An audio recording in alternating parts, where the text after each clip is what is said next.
En nombre del Padre, del Hijo y del Espíritu Santo. Amén. Señor, te damos gracias por el regalo de este día. Gracias porque estamos aquí, porque nos das la vida y porque nos la conservas. La vida procede de ti. Tú eres quien nos da la vida y tú eres quien mantiene nuestra vida con tu gracia. En la cercanía de la muerte de mis hermanos sacerdotes, quiero entender, Señor, que estoy aquí porque tú tienes un proyecto para mí y porque te puedo ser útil, porque hay una misión y estaré contento de realizarla. Y cuando tú desees, sea tu voluntad, que vaya contigo, lo haré. Y así quienes estamos aquí, quienes son esposos, quienes son padres, quienes somos hijos o hermanos, danos también la posibilidad de percibir que estamos aquí con un propósito, con un proyecto, que es tu proyecto. Y no hay mayor alegría que descubrir tu voluntad, y es lo que nos hace realmente felices. Bien, del Evangelio que les decía es el primer milagro que realiza el Señor. Les decía, es el primer capítulo de San Marcos, versículo del 21 al 28. Los tres perícopes anteriores es cuando empieza el Señor a predicar. Bueno, cuando empieza la predicación de Juan el Bautista, así es como empieza el Evangelio de San Marcos. Evangelio de Jesucristo, Hijo de Dios. Así es como empieza. Y habla de Juan, que predicaba la conversión. Después de ese texto, Jesús va al desierto, que son las tentaciones. Y cuando regresa al desierto, es el texto del día de ayer, que es la llamada de los primeros discípulos para que sean pescadores de hombres. Hoy es apenas la cuarta perícopa. Se le llama perícopa a un texto bíblico del Evangelio que tiene un contenido completo, que tiene un inicio y tiene un punto conclusivo y después sigue otra narración, que es otra perícopa. Entonces la perícopa es una narración completa, que no está mutilada. Ya después de aquí vendrá otra narrativa, pero esta es una perícopa completa. Y bueno, o sea, se nos narra el primer milagro, que en la mañana subrayamos, era de un endemoniado. Era un endemoniado en la sinagoga de Capernaum. Pero ahorita quiero enfatizar en la primera afirmación de esta perícopa del Señor Jesús, que enseña como quien tiene autoridad. Vamos pues al texto del Evangelio. Que el Señor esté con ustedes. Proclamación del Santo Evangelio según San Marcos. En la ciudad de Capernaum, el sábado entra Jesús en la sinagoga a enseñar. Estaban asombrados de su enseñanza porque les enseñaba con autoridad y no como los escribas. Había precisamente en su sinagoga un hombre que tenía un espíritu inmundo y se puso a gritar: ¿qué tenemos que ver nosotros contigo, Jesús Nazareno? Has venido a acabar con nosotros. Sé quién eres, el Santo de Dios. Jesús lo increpó: cállate y sal de él. El espíritu inmundo lo retorció violentamente y dando un grito muy fuerte salió de él. Todos se preguntaron estupefactos: ¿qué es esto? Una enseñanza nueva expuesta con autoridad. Incluso manda a los espíritus inmundos y lo obedecen. Su fama se extendió enseguida por todas partes, alcanzando la comarca entera de Galilea. Palabra del Señor. Gloria a ti, Señor Jesús. Bien, te decía, subrayo ahora en letra roja que el Señor Jesús entra en la sinagoga a enseñar, que se encontrará en la sinagoga una situación dolorosa por alguien que está enfermo, que está poseído por un demonio, pues sin duda también es una situación imprevisible. Pero ahorita, bueno, subrayo que dice que el Señor entra a enseñar y todos se asombraban de la enseñanza porque enseñaba con autoridad y no como los escribas. Vamos adelante a hablar acerca de la autoridad de Jesús. El Señor Jesús habla como quien tiene autoridad por dos razones. Porque Él es Dios. Sí. La palabra que brota de Él es la misma palabra que crea, que recrea, que da paz, la palabra que tiene vida, dice Pedro. Señor, ¿a quién iremos? Tú tienes palabras de vida eterna. Le dice el centurión, basta que digas una palabra. O sea, la palabra de Cristo es vida, porque es la palabra que proviene del Hijo de Dios. Y Él hablará siempre en primera persona. Yo, Rogelio, digo, bueno, el Evangelio de hoy nos enseña esto. Y digo que no es mi palabra, digo el Evangelio.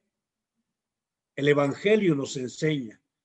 Y digo, el Señor nos enseña. El Señor te invita y me invita. ¿Sí? O sea, yo nunca voy a decir, yo los invito. No, no, no. Siempre con la justa y adecuada acentuación. Hermanos, Dios nos invita a que seamos solidarios. ¿A quién? Dios, Jesús. Entonces, bueno, la autoridad de la palabra de Jesús brota de que Él es el mismo Hijo de Dios. Habla en primera persona, no, yo hablo en segunda persona o en tercera persona, como nos enseña Jesucristo. Bueno, sí, tengo que recurrir a la autoridad de aquel que es la autoridad. Hablando de aquel que habla con autoridad. Pero el segundo elemento que habla de la autoridad de Jesús es esa concordancia que existe entre lo que Él dice y lo que Él hace. Digamos, Él enseña a amar, nos dice ámense los unos a los otros, pero como yo los he amado. Él nos invita a perdonar 70 veces 7 y Él es el primero que perdona. Él nos dice que yo que soy el Señor, les he lavado los pies, también ustedes deben de hacerlo. Sí, nos enseña con el ejemplo. Y es ahí donde está la base de la autoridad con la que el Señor nos invita para que tú y yo también revisemos esta tarde cómo está nuestra enseñanza, si realmente está respaldada por la autoridad. En nuestro caso de un ministerio, en tu caso de un regalo tan grande como es el ser papá o el ser mamá. ¿Cómo no? Tú tienes autoridad ante tus hijos, ante tu familia. Pero si el segundo elemento no se da, el sacerdote también se vuelve un hipócrita. Porque yo puedo invitarlos a que seamos personas más generosas y yo no lo soy. A que se perdonen y yo guardo rencor. Pero lo que tú le enseñas a tus hijos brota de la autoridad de que le diste la vida, pero recuerda que lo que yo oigo se me olvida, pero lo que yo veo nunca se me olvida. Y que tus acciones hablan más fuerte que tus palabras. Hoy hablemos sobre ese sentido de la autoridad. El ser autoridad no significa que nos sintamos más que los demás, sino al contrario, entender que tenemos un servicio que se nos ha delegado, se nos facultó. Digamos, tus facultades son naturales porque son biológicas, eres papá y eres mamá. A mí se me dio la facultad por la ordenación para que yo entonces pueda ejercer mi ministerio y pueda ejercer la enseñanza. Quiero hablar sobre lo tuyo. Por eso, en ese hablar con autoridad, voy a recurrir a 3 autores que hablan acerca de la enseñanza de los papás. Adelante. Por parte de un varón, 4 consejos que el doctor Carlos Abel Ray, él es jefe del departamento de pediatría en el Hospital de Clínicas de la Facultad de Medicina en Buenos Aires, y hoy es protitular de Medicina Legal de la Universidad Católica Argentina. Tiene un libro llamado Para Padres. La imagen que está arriba es muy, con pocos píxeles, o sea, porque no es una buena fotografía que se tomó, pero bueno, ahí está, digamos, la portada de este libro de Carlos Abel Ray, Para Padres. Y él dice que hay 4 ingredientes que tú tienes que ofrecer para que puedas educar a los hijos. O sea, ¿cómo educarlos? En primer lugar, darles amor. ¿Sí? O sea, un amor que sabe decir sí y un amor que sabe decir no. O sea, darles amor. Recuerda que el exceso de amor mata y la ausencia de amor también mata. O sea, amar, amar, amar. Pero no engañarnos, porque no es lo mismo amar que decir que sí a todo, o que nunca decir un no. El amor sabe decir que sí y sabe decir que no, y tú lo sabes. Pero junto con el amor, el buen ejemplo. Recuerda que dar un buen consejo es dar un pan con una mano y dar mal ejemplo es tomar con la otra mano el pan y tirarlo al suelo. Dar un buen ejemplo. ¿Sí? O sea, lo que tú haces habla más fuerte que lo que tú dices. Educa a tus hijos con amor, pero también con buen ejemplo. Pero esto lo dice Carlos Abel Ray muy, digamos, en consonancia con lo que nos dice hoy el Evangelio, educarlos con autoridad. Sí, o sea, lo peor que puede pasar en una familia es la anarquía, que nadie ponga una regla, o sea, que nadie ponga un elemento de conducta para todos, de respeto, de orden. Recuerda que el caos es, digamos, destructor. El caos crea confusión. Entonces, no tengas miedo de educarlos con autoridad. Decir, hijo, esto no está bien. Oye, hijo, esto que hiciste, esto que dijiste, oye, no está bien el que tú descuides esto. O sea, lo peor es la anarquía.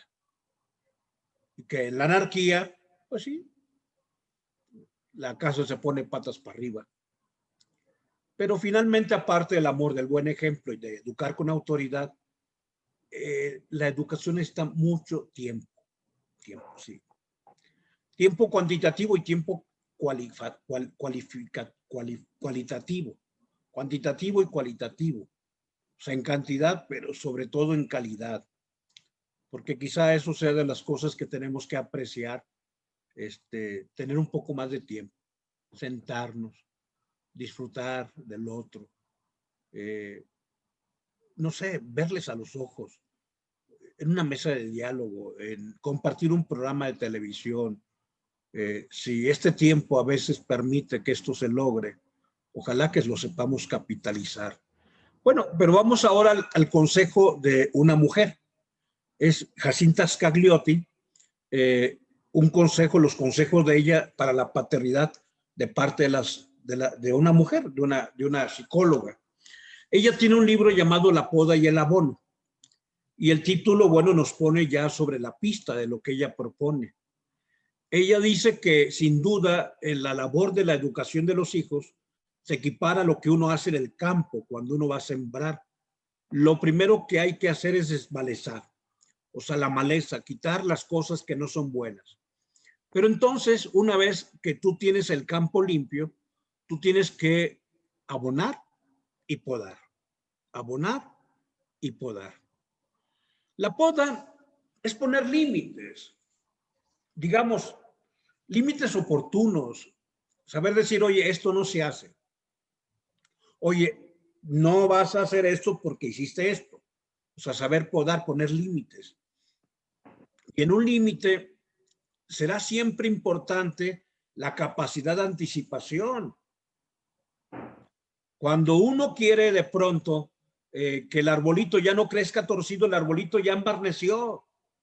Pues hace falta, sí, poner disciplina, o sea, en algún momento poner un castigo que nos merecemos, y digamos ir ayudando con la poda. Pero también el otro elemento que es el abono, o sea, esa capacidad de mostrar afecto. Abonar significa dar nutrientes. Abonar significa fortalecer a aquellos que Dios te ha dado.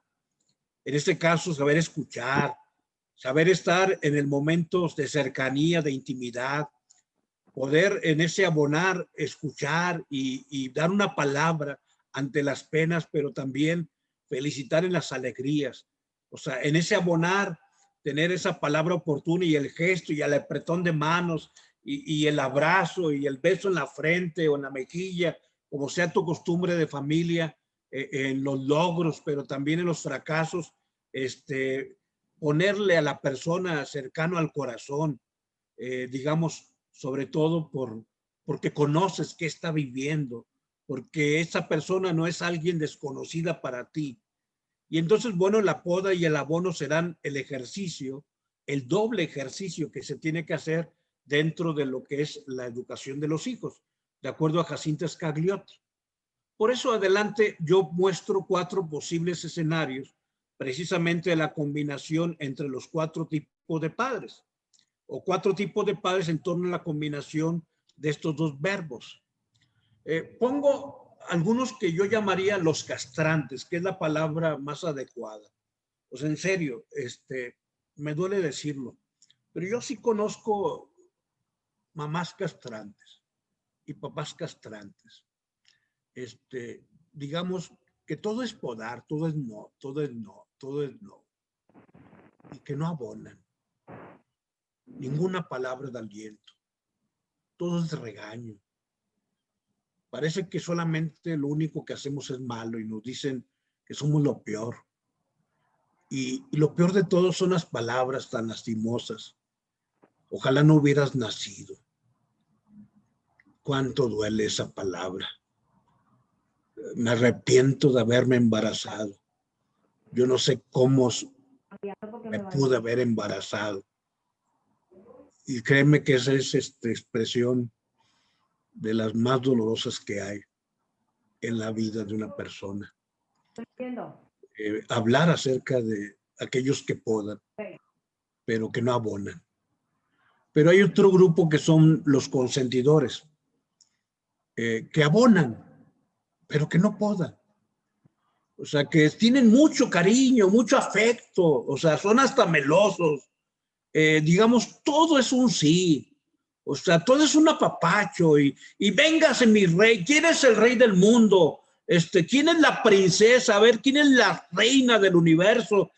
Y bueno, mucho abono, pero cuando alguien comete algo que no está bien, no son capaces de decirle, oye, espérame, o sea, eres rey, pero el mundo no es tu reino.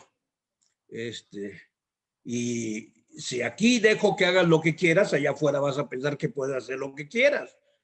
Y hay quienes abonan, buenos para abonar, pero que no son capaces de dar una palabra de disciplina. Todo lo permiten. Y bueno, un día se pagan las consecuencias. Viene el tercer modelo de padres que a mí me agrada y que quizás sea el modelo. Y que ojalá esta tarde, después de escuchar esta reflexión, tú digas, padre, ahí me apunto yo y me daría muchísimo gusto. Y sé que es la lucha, sé que es el esfuerzo de no pocos de los que estamos aquí. Los buenos padres son los que podan y abonan. O sea, podan porque no puede crecer sin ton y son algo en la vida. Es más, las podas ayudan para que uno se fortalezca. El fruto sale mejor cuando hay podas, cuando hay la capacidad de tener cuidados, pero también el abono. O sea, no tan solo herir, sino también apapachar, acompañar, o sea, las dos cosas, llegar al justo equilibrio entre la poda y el abono. Pero hoy quiero decirte que, por desgracia, sin duda es terrible el castrante, que poda pero no abona. Y es también tremendo y nocivo los consentidores, los que puras cosas bonitas y ninguna disciplina. Pero lo peor de hoy en día es el cuarto tipo de padres, los que ni podan ni abonan, los que nunca corrigen y los que nunca dan una palabra de afecto, de cariño. Y entonces la persona va creciendo junto con la maleza, junto con todo aquello que no pide permiso para crecer en el campo de nuestra familia. ¿Por qué? Porque nunca les has dicho, oye, esfuérzate por hacer la tarea, oye, no haces la tarea, a ver, espérame tantito, no hay televisión, o pásame el teléfono, o le quito el iPad, espérame. O sea, no le tengamos miedo, lo que ya decía Carlos Abel Ray, educar con autoridad. O sea, saber que uno tiene que hacer las cosas sabiendo que si no las hace uno no está sirviendo. Pero te digo, este cuarto tipo de situaciones son las más dolorosas. Yo aquí lanzo la pregunta, ¿dónde te encuentras tú? Y después de haber hablado de Carlos Abel Ray y de Jacinta Scagliotti, paso ahora a la tercera aportación en torno a la educación de los hijos, de Ángela Marulanda, la autora de Creciendo con nuestros hijos. Ella ha mencionado que si tú quieres ser un buen padre, ojo, hablar del buen padre diferenciando del padre bueno o del padre bonachón. O sea, hay padres que son buenos y no deberían ser tanto. Pero el buen padre sabe que la bondad va más allá de consentirlo todo. Tú y yo sabemos, bueno, padre, ¿y qué se necesita para ser un buen padre? Amor, paciencia, ecuanimidad, comprensión, disciplina, flexibilidad, solo mencionando algunas cualidades. Pero quizá lo que más necesitamos para que se formen, para que eduques con autoridad a tus hijos, con virtudes, con capacidades, es sobre todo ser un padre valiente, para que tengan la fortaleza para hacer lo que más les conviene a los hijos, por duro que pareciera que fuere. Y así podemos hablar adelante de algunos escenarios. Se necesita, por ejemplo, ser un padre valiente para no recibir al pequeño en la cama de los papás cuando a medianoche suplica que le dejemos dormir entre los papás. O sea, y hay un momento que tiene que haber ese separar del hecho de la intimidad de los papás a quien, padre, es que mi hijo ya, o sea, está chiquitito, pues ya tiene 10 años el pelado, todavía duerme entre el papá y la mamá, o sea, ya se vaya a su camita, ¿verdad? O sea, hace falta ubicar que se necesita valor. Por ejemplo, también en el caso de la escuela, para no llevar el libro olvidado, aun cuando llama de que hace falta que se lo lleves, porque si no va a reprobar la materia, pues que cada quien sea responsable de las cosas que nos competen. O sea, hace falta valor, por ejemplo, para no dar más. O sea, para saber decir, no te puedo dar eso. O sea, qué difícil. No te puedo dar eso. No darles más allá de lo que se merecen. Aunque tú seas lo peor. Sí, porque tú eres en serio. O sea, eres la peor mamá, eres el peor papá del mundo. O sea, todo mundo sí compra los iPads y tú no. O sea, y bueno, ármate de valor y decir, ¿sabes qué? No. Por eso yo les escribí el día de ayer en mi reflexión en torno al Evangelio en el Facebook, pues que es más difícil navegar en tu mar que en mi mar. Es difícil ser padre. Es un gran regalo. Es algo maravilloso. La sangre que es tu sangre, la herencia que es tu herencia, la vida que es tu vida. Pero si quieres ser un buen padre, tiene que ser un padre valiente. Valiente. Adelante, se necesita valor para que tú no hagas la tarea que a ellos les toca de hacer. Es que padre, son las 11 de la noche y mi hijo está terminando la tarea. Sí, porque en la tarde nunca supo sentarse a hacer la tarea. O sea, déjalos que la hagan, aunque ya esté ahí con la cabeza en la mesa o en el escritorio. Hace falta mucho valor para que cuando te pidan permiso para ir a ese paseo o a la fiesta, pero que tú te enteras que no va a ir un adulto con autoridad. No esa gente que a veces se presta para solapar y son los buena onda en la parroquia, en el colegio. No, gente con autoridad, con responsabilidad. No dar el permiso, aunque soy la única que no va a ir, pues ni modo, es la única persona que no va a ir. Y quizá, bueno, lo más doloroso, o sea, porque todo esto se va escalando con la edad. O sea, necesita mucho valor para que cuando tu hijo o tu hija comete una infracción o se amerita un momento de privación, dejarlo dormir una noche ahí, no pagar la fianza. O sea, debes saber que los errores tienen consecuencias. Por desgracia, adelante hoy vivimos el tiempo de los padres condescendientes, los que trabajan muy duro, pero los padres valientes trabajan duro en ellos mismos para dar lo mejor de sí a los hijos. Los padres condescendientes se miden por lo mucho que gastan en los hijos, mientras que los padres valientes se miden por lo que gana la familia con el trabajo que realiza.